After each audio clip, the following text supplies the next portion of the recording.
ನಮಸ್ಕಾರ ಎಲ್ಲ ರೈತ ಬಂಧುಗಳಿಗೂ ಫಾರ್ಮರ್ಸ್ ಕಿಂಗ್ ಯೂಟ್ಯೂಬ್ ಚಾನಲ್ ಸ್ವಾಗತ. ನಾನು ನಿಮ್ಮ ಪವನ್. ಇದು ಚಿಕ್ಕಬಳ್ಳಾಪುರ ಹೂವಿನ ಮಾರ್ಕೆಟ್ 52 ನಿಮಗೆ ಈ ವಿಡಿಯೋ ಯೂಸ್ಫುಲ್ ಆದರೆ ಪ್ಲೀಸ್ ಒಂದು ಲೈಕ್ ಮಾಡಿ, ಸಬ್ಸ್ಕ್ರೈಬ್ ಮಾಡ್ಕೊಳ್ಳಿ, ಫಾಲೋ ಮಾಡಿ, ಸಪೋರ್ಟ್ ಮಾಡಿ.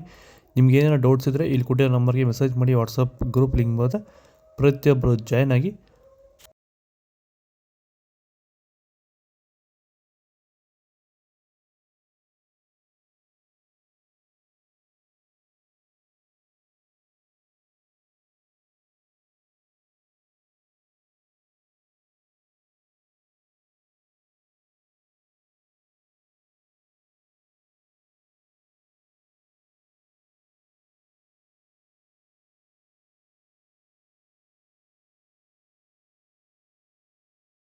ನೀವು ಸ್ಟಾರ್ಟಿಂಗ್ ನಿಮಗೆ ಈ ತೋಟದಲ್ಲಿ ವಿಲ್ಟ್ ಯಾವಾಗ ಕಾಣಿಸ್ಕೊಂಡಿತ್ತು? ಸರ್, ಇದು ಉಣಿದಾಗಿಂದ 10 ಡೇಸಲ್ಲಿ ಕಾಣಿಸ್ಕೊಳ್ತು ನನಗೆ ವಿಲ್ಟ್ ಅನ್ನೋ ಸಮಸ್ಯೆ. ಗಿಡ ಅಲ್ಲಲ್ಲೇ ಸಾಯ್ತಾ ಇತ್ತು.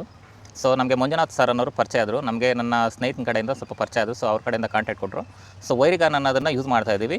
ನಾಟಿ ಮಾಡಿದಾಗಿಂದ 10 ಡೇಸಿಂದ ಕೊಡ್ತಾ ಇದ್ದೀವಿ. ಇಲ್ಲಿ ತನಕ ನನಗೆ ಒಂದು 15 ಸರಿ ವೈರಿಗಾನನ್ನು ಕೊಟ್ಟಿದ್ದೀನಿ ಸರ್. 10 ದಿವಸಕ್ಕೊಂದ್ಸರಿ ಕಂಪಲ್ಸರಿ ಕೊಟ್ಟಿದ್ದೀನಿ, ಮಿಸ್ ಮಾಡಲಿಲ್ಲ. ಬಿಫೋರ್ 1 ಡೇ ಹಾಗೆ ಈಗ ಆಗ್ಬೋದು, ಬಟ್ ಕಂಪಲ್ಸರಿ ವೈರಿಗಾನ್ ಕೊಡ್ತಾ ಇದ್ದೀನಿ. ಈ ವೈರಿಗಾನ್ ಕೊಡೋದ್ರಿಂದ ಬ್ರಾಂಚಸ್ಸು ಅತಿಯಾಗಿ ಓಪನ್ ಆಗುತ್ತೆ ಮತ್ತು ಗಿಡ ಸಾಯೋದು ಕಂಟ್ರೋಲ್ ಬರುತ್ತೆ.